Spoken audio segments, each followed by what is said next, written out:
Today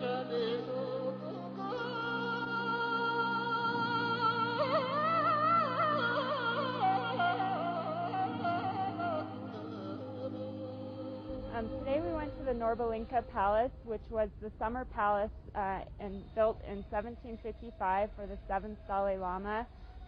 Starting with the 7th Dalai Lama, they started using it as a summer palace and going there during the summer months and using the Potala only during the winter months. And I was just so confused about why they would move their entire government about 2 miles down the street for winter and summer, but apparently the Potala doesn't have good ventilation and gets a little bit too warm. So Norbalinka was really spread out. There were lots of trees. It kind of felt like a really serene college campus while we were there. First we went to the room of the 7th Dalai Lama, and it was kind of interesting. It almost looked to me like the whole place was in the process of fading away.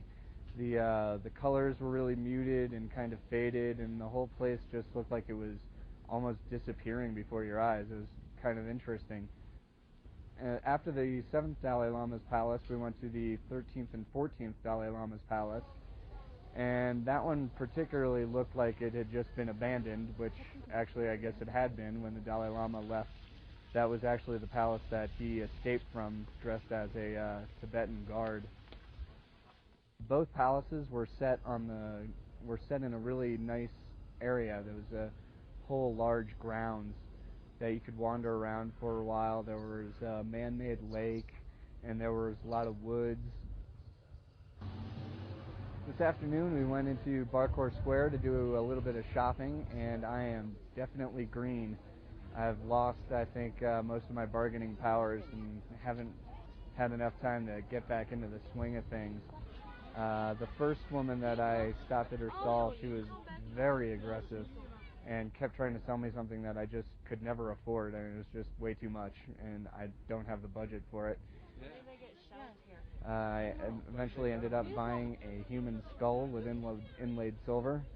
The skull, as weird as it may sound to us, from the reading that I've done in Tibetan culture, when somebody dies, their soul leaves and the body is just a vessel, and it's not a big deal. So to have somebody's skull, for example, when your best friend dies, you usually take their part of their skull, and it's a memory thing, something to remember them by, and they'll make bowls out of them and everyday household objects out of bone and skulls of people so that they can remember them by. And they don't get as freaked out by having body parts around as we in the West do. Today we went to the market in the Barkor Square, and it was my first time shopping here in Lhasa, and it wasn't as scary or overwhelming as I thought it might be. I bargained down to about, I guess, a third of what they had asked for my little tchotchke, which has a monkey on it, and I really like monkeys, and so I was happy to get that.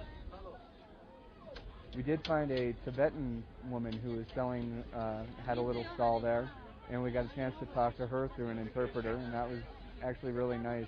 She's been there for about 5 years selling the stuff. She works every single day, apparently doesn't take any vacations. She buys her goods mostly from Tibet. She had a lot of interesting, wide variety of things, and I think packing that stuff up every night and unpacking it every morning, that's got to be a huge chore in and of itself.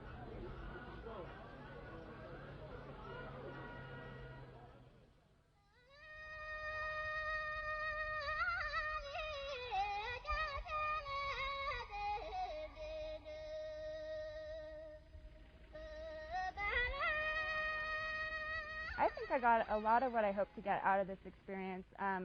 I think first and foremost I wanted to experience a third world country. I'm not sure if this counts as third world anymore. It seems to be fairly modernized. But I wanted to experience a different culture, meet new people, and see different sights and sounds, and Tibet delivered that in an overwhelmingly positive way.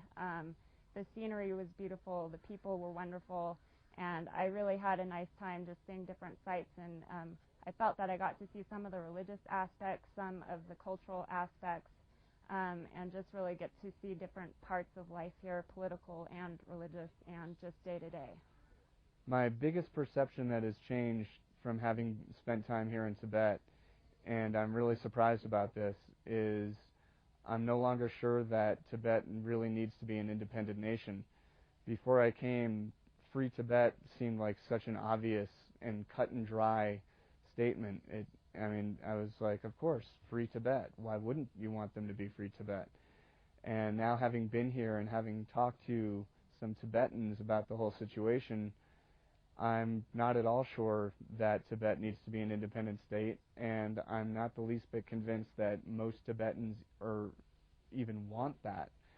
I'm hoping that my experience here will allow me to talk to people, especially those people that make a simplified view of the Free Tibet campaign, and maybe convey not a straight answer, but just get them to think a little bit more about how maybe the only source of information they have is the American media, and that there might be other viewpoints to be had. I would really like to share some of the information I've learned here. Because of language differences, I didn't really get a chance to find out too much what Tibetans think of America or Americans, but I can say that there were a number of times when people asked me where I was from, and I would say America, and it was always greeted with a smile and, oh, America, America, America.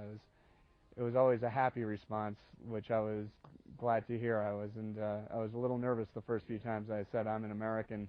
A lot of times overseas when you say that, you get scorn and bad looks, but here everybody seemed pretty happy to say hello and glad I came so far to see their country.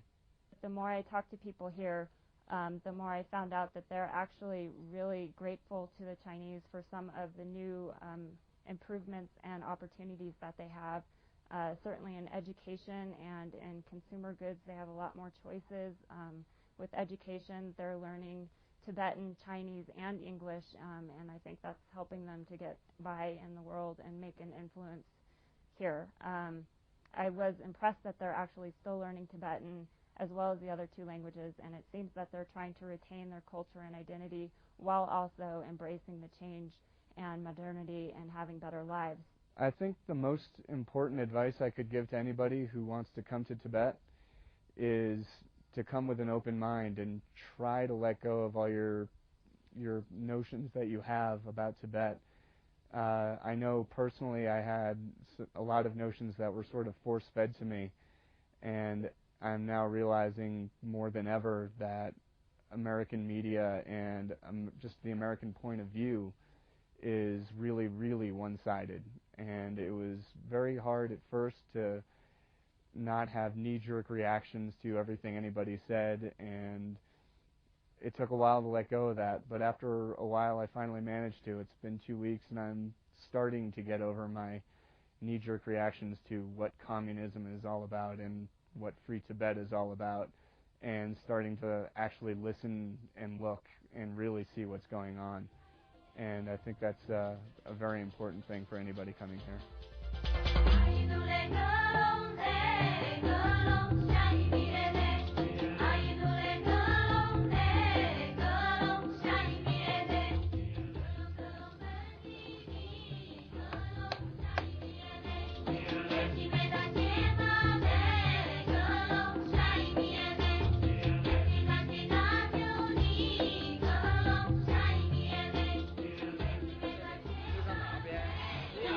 I just got a thumb-sized thing of ginger.